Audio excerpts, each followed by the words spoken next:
تہ میں کئی سوراخ ہو چکے ہیں، تو اس کی سوراخ ہونے کی وجہ کیا ہے؟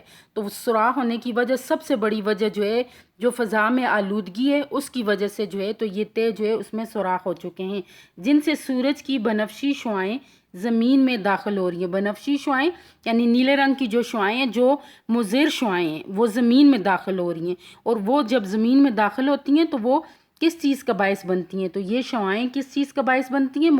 مختلف بیماریاں پھیلاتی ہیں، جن میں جلد کا سرطان یعنی کینسر کی بیماری شامل ہے، ٹھیک ہے، سکن کینسر۔ ان شعاعوں سے زمین کا درجہ حرارت بھی بڑھ رہا ہے، یعنی گرمی کی شدت جو ہے اس میں بہت زیادہ اضافہ ہو رہا ہے۔ قطبین کسے کہتے ہیں؟ یہ دیکھیں، محور زمین کا شمالی اور جنوبی سرا، یعنی زمین کے دونوں سرے قطبین کہلاتے ہیں، ایک سرا قطب اور دو سرے قطبین کہلاتے ہیں، ٹھیک ہے۔ تو قطبین پر پڑی برف پگھل رہی ہے، ٹھیک ہے، دونوں طرف جو ہے جو برف پہاڑوں پر پڑی ہوئی ہے وہ پگھل رہی ہے۔ اس کی وجہ کیا ہے؟ اس کی وجہ یہ ہے کہ درجہ حرارت جو ہے وہ بڑھ رہا ہے۔ درجہ حرارت کیوں بڑھ رہا ہے؟ کیونکہ جو زمین کی حفاظت کے لیے اللہ تعالیٰ نے اوزون تہ بنائی تھی، وہ اس تہ کو ماحولیاتی آلودگی کیا ہے اس کی وجہ سے وہ خطرے میں ہے، ٹھیک ہے، اور سورج کی مضر شعاعیں زمین پر پہنچ کر اس تہ کو کیا کر رہی ہیں؟ اس میں سوراخ کر رہی ہیں، ٹھیک ہے۔ تو اور سمندروں کی سطح بلند ہو رہی ہے۔ اب سمندر کیا ہیں؟ وہ زمین سے اوپر کی طرف آ رہے ہیں، ٹھیک ہے، جس کی وجہ سے بہت سے جزائر ڈوبنے کا خطرہ پیدا ہو چکا ہے۔ اب جزائر جزیرے کی جمع ہے۔ جزائر کا مطلب ہوتا ہے خشکی کا وہ بڑا ٹکڑا جو چاروں طرف سے دریا یا سمندر کے پانی سے گھرا ہو، یعنی درمیان میں خشکی کا ایک ٹکڑا اور اس کے ارد گرد دریا ہو یا اس کے ارد گرد سمندر ہو، ٹھیک ہے۔ تو ہم نے اس پیراگراف میں کیا پڑھا؟ اوزون تہ کے بارے میں پڑھا، جو کہ قدرتی محافظ ہے، ٹھیک ہے، جو سورج سے نکلنے والی مضر شعاعوں کو روکتی ہے۔ مگر ہماری بدقسمتی کیا ہے کہ ماحولیاتی آلودگی نے اس تہ میں کیا کر دیے؟ سوراخ پیدا کر دیے، جن سے سورج کی جو شعاعیں ہیں، زہریلی شعاعیں ہیں، وہ زمین میں داخل ہو رہی ہیں اور بیماریوں کا سبب بن رہی ہیں، اور بہت سے لوگ جو ہیں وہ جلد کا سرطان یعنی سکن کینسر میں مبتلا ہو رہے ہیں، اور گرمی کی شدت میں اضافہ ہو رہا ہے، جس سے برف بھی پگھل رہی ہے اور سمندروں کی سطح بھی بلند ہو رہی ہے، اور جزائر بھی ان کو بھی ڈوبنے کا خطرہ ہے، ٹھیک ہے۔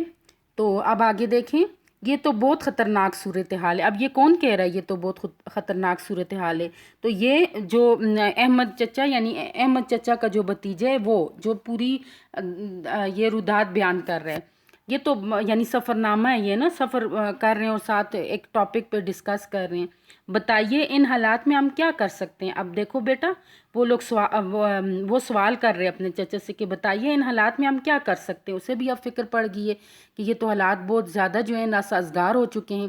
میں نے سوال کیا تو احمد چچا نے کہا چونکہ اس ساری تباہی کا ذمہ دار انسان ہے۔ اب دیکھیں کہ اس ساری تباہی کا ذمہ دار کون ہے؟ انسان ہے۔ یہ دیکھیں ایم سی کیوز بھی یہاں پہ ہمارا بن رہا ہے کہ یہ اوزون تہ کی تباہی کا ذمہ دار کون ہے؟ انسان ہے۔ اس لیے انسان کو قدرت کے آسرے پر نہیں بیٹھنا چاہیے، یعنی صرف دعاؤں کا سہارا نہیں لینا چاہیے، اسے کیا کرنا چاہیے؟ بلکہ خود اس کا علاج کرنا چاہیے۔ تو دیکھیں بیٹا، علاج ہم اس کا کیسے کر سکتے ہیں؟ سب سے پہلے تو ہمیں کیا کرنا ہوگا؟ درختوں کی بے دریغ کٹائی سے گریز کرنا ہوگا، یعنی بے تحاشا درختوں کی کٹائی جو ہے اس سے بچنا ہوگا۔ اور آپ کو پتہ ہے کہ درختوں سے یہ کاغذ بھی بنایا جاتا ہے، تو آپ لوگ کوشش کیا کریں کہ کاغذ کو زیادہ ضائع نہ کیا کریں، ٹھیک ہے۔ جس قدر کاغذ آپ لوگ ضائع کرتے ہیں تو اس قدر درختوں کی کٹائی جو ہے تو وہ کاغذات کے لیے بھی ہوتی ہے، تو یہ جو ہے بہت نقصان دہ ہے ہمارے لیے اور ہمارے آنے والی نسلوں کے لیے۔ پھر کیا کیا جائے؟ نئے درخت اگانا اور ان کی نشو و نما کا خیال رکھنا ہوگا۔ پھر کیا کیا جائے؟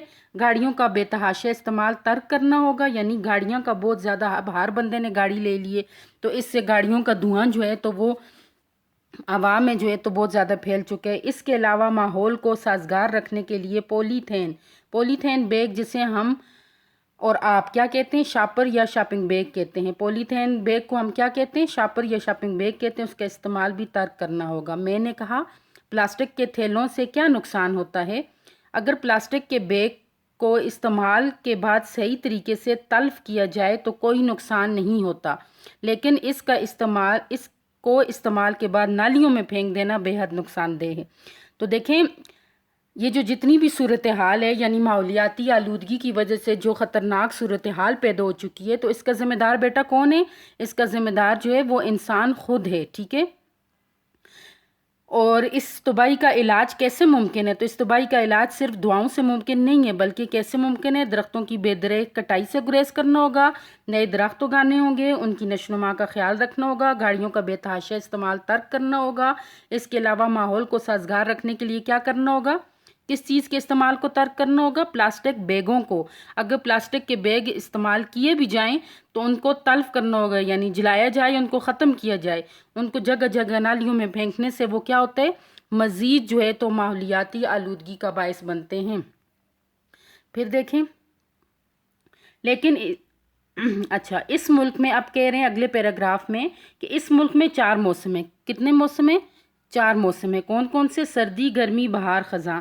اس کی زمینیں سال میں 2 اور کہیں تو 3 فصلیں پیدا کرتی ہیں۔ اس ملک کے درجہ حرارت میں 80 درجے تک کا فرق آتا ہے۔ کیسے آتا ہے اب دیکھیں، اگر سبی اور نوابشاہ میں 50 درجہ حرارت ہے تو اس وقت سیاچن اور گلگت سکردو میں -20 درجہ حرارت ہوگا۔ دیکھیں اب کتنا زیادہ فرق آ رہا ہے، 50 اور 30 کتنے 80 ہوتا ہے، ٹھیک ہے؟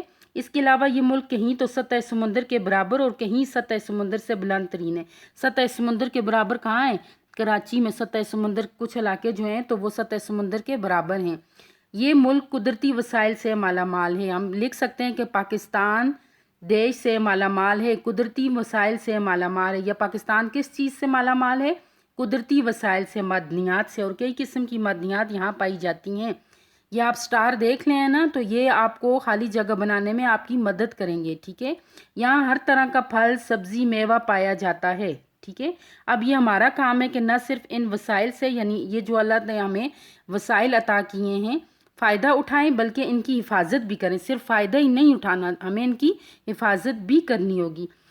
اگر، اب یہ شرط ہے، ٹھیک ہے؟ یہ شرط یا الفاظ ہے، اگر ہم اپنے ماحول کی حفاظت کریں گے تو یہ سب وسائل محفوظ رہیں گے، یعنی جتنے بھی وسائل سہولیات ہمیں میسر ہیں یہ محفوظ رہیں گی۔ اس کے لیے ضروری کیا ہے؟ ہمیں اپنے ماحول کی حفاظت کرنی ہوگی۔ ماحول کی حفاظت صرف حکومت یا NGOs کا کام نہیں، ٹھیک ہے، بلکہ یہ اس وطن کے ایک ایک فرد کی ذمہ داری، یعنی ہر بندے کو جو ہے اپنی ذمہ داری نبھانی ہوگی، اور گندگی جو جگہ جگہ پھیلی ہوئی ہے اس کے خاتمے کے لیے تگ و دو کرنی ہوگی، ٹھیک ہے؟ اگر کارخانے دار کوئی کارخانہ لگاتے ہوئے صرف اپنے منافع کے بارے میں نہ سوچے بلکہ ملک کا بھی سوچے۔ اب دیکھیں کوئی اگر کام کر رہا ہے تو وہ یہ نہ سوچے اس سے مجھے منافع ہوگا، بلکہ یہ سوچے کہ ہمارے ملک کو اس سے کیا فائدہ ہو سکتا ہے، تو اس سے بہت سی ہم پریشانیوں سے بچ سکتے ہیں۔ اور فاسد مواد کے لیے اب ناکارہ جو مواد ہوتا ہے اس کے لیے کیا کرے؟ ٹریٹمنٹ پلانٹ بھی لگائے۔ ٹریٹمنٹ پلانٹ جو ہوتے ہیں وہ کیا ہوتے ہیں؟ گندگی کو صاف کرنے کے لیے لگائے جاتے ہیں، ٹھیک ہے؟ تو اب ہم نے کیا پڑھا کہ درجہ حرارت جو ہے ہمارے ملک کے موسم جو ہیں وہ 4 ہیں، اور ہمارا کچھ علاقے جو ہیں وہ سطح سمندر کے ساتھ ہیں اور کچھ جو ہیں تو وہ سطح سمندر سے بلند ہیں، اور اسی طرح ہمیں اپنی ذمہ داریوں کا احساس کرنا ہوگا، ٹھیک ہے؟ پھر دیکھیں تو ہمارے دریا آلودہ نہ ہوں گے اگر ناکارہ مادہ جو ہے اس کے لیے ٹریٹمنٹ پلانٹ، یعنی ان کو صاف کرنے کے لیے پلانٹ لگائے جائیں تو ہمارے دریا آلودہ نہ ہوں گے۔ صوتی آلودگی کسے کہتے ہیں؟ آواز سے پیدا ہونے والی شور یا شور سے محفوظ رہنے کے لیے دنیا بھر میں قاعدہ ہے کہ ایسے کارخانے جن میں مشینوں کا بے حد شور ہو شہر سے باہر بنائے جائیں، ٹھیک ہے؟ یعنی شہروں میں نہ بنائے جائیں کہ لوگ جو ہیں وہ صوتی آلودگی یا شور کی آلودگی کا سبب ان لوگوں کے لیے سبب بنے، ٹھیک ہے؟ سب سے بڑی بات کیا ہے کہ ماحول کو فطرت کے قریب رکھنے کے لیے زیادہ سے زیادہ درخت لگائے جائیں۔ اب سبق میں بار بار کہا جا رہا ہے کہ درخت لگائے جائیں، درخت لگائے جائیں، تو ماحول کو فطرت کے قریب رکھنے کے لیے درخت لگائے جائیں۔ درخت لگانے کا فائدہ یہ ہوگا کہ آب و ہوا جو ہے وہ خوشگوار بھی ہوگی اور تازہ بھی ہوگی۔ درختوں کا ایک فائدہ یہ ہے کہ اب دوسرا فائدہ درختوں کا کیا ہے کہ وہ زمین کی زرخیزی کو قائم رکھتے ہیں۔ کیسے قائم رکھتے ہیں بیٹا؟ جہاں درخت نہیں ہوتے وہاں کی زرخیز مٹی بارش یا سیلاب کے پانی میں بہہ جاتی ہے، ٹھیک ہے، اور وہاں فصلوں کی کاشت پر فرق پڑتا ہے، جبکہ درخت کی جڑیں زمین کو مضبوطی سے جمائے رکھتی ہیں۔ جہاں پہ درخت نہیں ہوتے وہاں پہ پانی جو ہے تو وہ زمین کو بہا کے لے جاتا ہے، ٹھیک ہے۔ اس کے علاوہ دھواں چھوڑتی گاڑیاں ماحول کے لیے نقصان دہ ہیں۔ اپنی گاڑی کو درست حالت میں رکھنا ہر شخص کی ذمہ داری ہے۔ یہاں پہ اب ہر شخص کی ذمہ داری بتائی کہ درختوں کو لگایا جائے، درختوں کی کٹائی سے دریغ کیا جائے اور کوشش کی جائے کہ جو گاڑیاں ان کے پاس ہیں ان کو اچھی حالت میں رکھا جائے تاکہ وہ دھوئیں کا سبب نہ بنے۔ میں چپ بیٹا احمد چچا کی باتیں سن رہا تھا، جبکہ احمد چچا مجھے غور سے دیکھ رہے تھے اور پھر کہنے لگے کیا سوچ رہے ہو، ٹھیک ہے۔ تو ہم نے اوپر والے پیراگراف میں کیا پڑھا تھا کہ صوتی آلودگی کسے کہتے ہیں؟ تو شور سے پیدا ہونے والی آلودگی صوتی آلودگی ہے۔ تو ماحول کو فطرت کے قریب کیسے رکھا جائے؟ یعنی درختوں کا زیادہ سے زیادہ درختوں کو لگایا جائے اور اپنی گاڑیوں کو درست حالت میں رکھا جائے۔ میں چپ بیٹھا احمد چچا کی باتیں سن رہا تھا، جبکہ احمد چچا نے مجھے غور سے دیکھا اور پھر کہنے لگے کیا سوچ رہے ہو؟ میں نے کہا احمد چچا میں سوچ رہا ہوں کہ انسان اپنے ہاتھوں اپنی بربادی کا اچھا خاصا انتظام کر رکھا ہے، یعنی مکمل انتظام انسان نے کر رکھا ہے۔ ہاں لیکن اطمینان کی بات یہ ہے کہ انسان کے پاس ابھی بھی اس کا علاج اور ازالہ کرنے کا وقت موجود ہے، یعنی ابھی بھی گیا وقت پھر ہاتھ آتا نہیں۔ یہ ٹھیک ہے، یہ آپ نے شعر کے ایک مصرع سنا ہوا ہے نا کہ ابھی وقت موجود ہے، جب چلا گیا تو پھر اس کا کوئی فائدہ نہیں۔ بس اس کے لیے شعور کی ضرورت ہے۔ اس کام میں دوسروں پر انحصار کرنے کی بجائے، یعنی منحصر ہونے کے بجائے اپنے حصے کا کام جہاں تک ہو سکے نہایت ذمہ داری سے کرنا چاہیے۔ تم نے احمد فراز کا یہ شعر سنا ہوگا، اب اس شعر سے آپ کو اچھی طرح سمجھ آ جائے۔ شکوہ ظلمت شب سے تو کہیں بہتر تھا اپنے حصے کی کوئی شمع جلاتے جاتے۔ شکوہ ظلمت شب یعنی تاریکی کا رونا رونے سے بہتر ہے کہ جو کوئی گزرے وہ یہ نہ کہے کہ یہاں تاریکی ہے، یہاں پہ جو ہے تو ماحول گندا ہے، بلکہ اپنے اپنے حصے کی وہ شمع جلائے۔ اب دوپہر کے 12:30 بج رہے تھے اور ہمیں گرمی محسوس ہو رہی تھی۔ میں اٹھا، سوئچ بورڈ کے پاس جا کر پنکھا تیز کیا۔ بیٹا سبق اختتام پذیر ہوا، اب ہم اس کے اہم نکات یعنی خلاصے کی طرف آتے ہیں۔ تو قدرتی ماحول کے بارے میں ہم نے پڑھا۔ قدرتی ماحول سے مراد زمین پر یا زمین کے ایک حصے پر موجود وہ تمام جاندار بے جان اشیاء جو قدرتی طور پر موجود ہوں۔ یہ ماحول کی ایک قسم ہے جس میں جانداروں، بے جان چیزوں، موسم، آب و ہوا اور قدرتی وسائل کا آپس میں تعلق ہوتا ہے، اور اسی سے انسان کی بقا ہے، یعنی انسان کی زندگی، اور اسی پر معیشت کا دار و مدار بھی ہے۔ ہم نے فضائی آلودگی کے بارے میں پڑھا، تو میں نے آپ کو بتایا کہ فضائی آلودگی کیا ہوتی ہے؟ مختلف زہریلی گیسوں کی قدرتی ہوا میں جب آمیزش ہوتی ہے، ملاوٹ ہوتی ہے، تو اس سے فضائی آلودگی پیدا ہوتی ہے۔ جس طرح یہ فیکٹریوں کے دھوئیں ہو گئے، گاڑیوں کے دھوئیں ہو گئے، یا اینٹیں جو ہیں ان کو جب ان کو پکایا جاتا ہے تو اس کے جو دھواں ہے، اس کی بھٹی کا جو دھواں ہے، تو یہ ٹھیک ہے۔ پھر ہم نے شور کی آلودگی یعنی صوتی آلودگی کے بارے میں پڑھا کہ کارخانوں اور گاڑیوں کے بے ہنگم شور سے آواز کی آلودگی جنم لیتی ہے اور وہ بہت سی بیماریوں کا سبب بھی بنتی ہے، ٹھیک ہے۔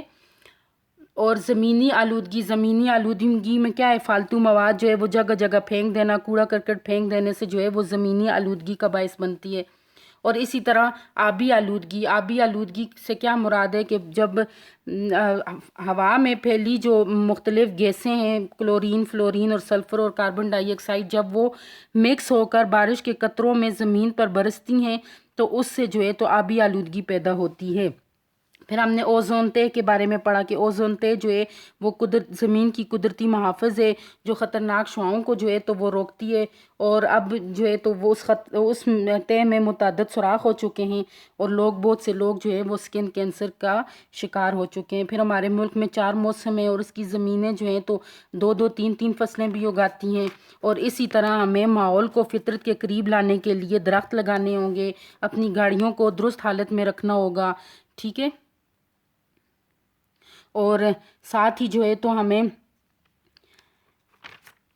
لوگوں میں شعور پیدا کرنا ہوگا کہ وہ نئے درخت اگائیں، درختوں کی بے دریغ کٹائی سے گریز کریں اور شاپر یا شاپنگ بیگ کا استعمال بھی ترک کریں، ٹھیک ہے۔ یہ ہمارا سبق کا خلاصہ۔ تو اب بیٹا ہم گھر کے کام کی طرف آتے ہیں۔ میں نے آپ کو یہ 3 حصوں میں آپ کو یہ چیپٹر پڑھایا ہے۔ ماحولیاتی آلودگی کی 5 وجوہات اور ماحولیاتی آلودگی سے بچنے کی 5 تدابیر تحریر کرنی ہے۔ اوپر ہیڈنگ دینی ہے ماحولیاتی آلودگی کی 5 وجوہات اور اسی طرح ماحولیاتی آلودگی سے بچنے کی 5 تدابیر۔ یہ لکھ کر پھر اس کی پکچر لے کر آپ لوگوں نے مجھے واپس بھیجنی ہے۔ اور برائے مہربانی بیٹا آپ پکچر کلیئر بھیجا کریں اور پریزنٹیشن کا خیال رکھیں۔ آپ کی پریزنٹیشن میں آپ کی لکھائی بھی آتی ہے اور آپ کی پیج میں جو آپ مارجن لائنز ہوتی ہیں، اینڈنگ لائنز ہوتی ہے، وہ بھی ہوتی ہے۔ آپ رف کام نہ لکھا کریں۔ اور دوسرا یہ کہ جو کام آپ کو دیا گیا تھا یہ اپریل اور مئی کا، وہ آپ کائنڈلی 30 جون تک آپ کمپلیٹ کر کے اسکول میں سبمٹ کروائیں۔ اس کے مارکس جو ہیں تو آپ کے ایگزام میں لگیں گے، ٹھیک ہے؟ اوکے، اللہ حافظ، اپنا خیال رکھنا ہے۔